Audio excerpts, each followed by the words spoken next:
পরকালে মহান আল্লাহ তাআলা বিচারের জন্য কবর থেকে উঠিয়ে সমস্ত প্রাণী, মানুষ, জিনদের হাসরের মাঠে দণ্ডায়মান করবেন। পৃথিবী হবে হাসরের মাঠ। হাদিসের ভাষ্যমতে পৃথিবীর উপরিভাগে একটি চাদর রয়েছে, একে 500 ধরে টান দেওয়া হবে। ফলে গাছপালা, পাহাড় পর্বত সাগরে পতিত হবে, অতঃপর সমতল হয়ে যাবে। আল্লাহ তাআলা কোরআনে ইরশাদ করেন, আর আমি জমিনের উপরিভাগকে বিচার দিবসে উদ্ভিদশূন্য মাটিতে পরিণত করে দেব। সূরা কাহাব আয়াত 8। হাসরের মাঠে মানুষ খালি পায়ে বস্ত্রহীন হয়ে উঠবে। কারো শরীরে কোনো কাপড় থাকবে না। হযরত ইবনে আব্বাস রাদিয়াল্লাহু তাআলা আনহু থেকে বর্ণিত, নবী করিম সাল্লাল্লাহু আলাইহি ওয়াসাল্লাম বলেন, হে মানবমণ্ডলী, নিশ্চয় কিয়ামতের দিন নগ্নপদে বস্ত্রহীন ও খতনাবিহীন অবস্থায় হাসরের ময়দানে তোমাদের একত্র করা হবে এবং কিয়ামতের দিন সর্বপ্রথম কাপড় পরানো হবে হযরত ইব্রাহিম আলাইহিস সালামকে। বুখারী 6524।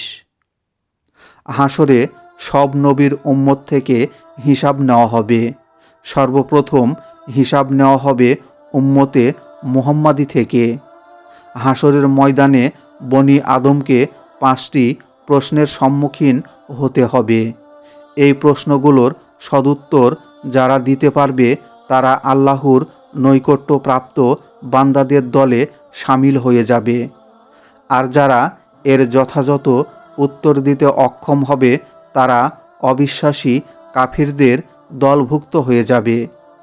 এ প্রসঙ্গে হযরত ইবনে মাসউদ রাদিয়াল্লাহু তাআলা আনহু রাসূলুল্লাহ সাল্লাল্লাহু আলাইহি ওয়াসাল্লাম এর নিকট হতে বর্ণনা করেন, তিনি বলেছেন, হাসরের দিন মানুষের পা এক বিন্দু নড়তে পারবে না যতক্ষণ পর্যন্ত তার নিকট এই 5টি বিষয়ে জিজ্ঞাসাবাদ করা না হবে।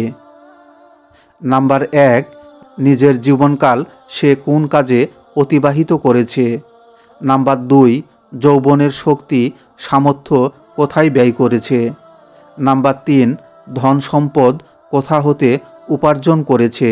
নাম্বার 4, অর্জিত ধন সম্পদ কোথায় ব্যয় করেছে।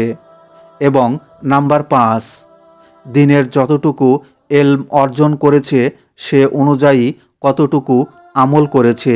জামে তিরমিজি 4/2416। হাসরের দিন প্রত্যেকটা এবাদতের হিসাব নেওয়া হবে, আর এবাদতের মধ্যে সর্বপ্রথম হিসাব হবে নামাজের।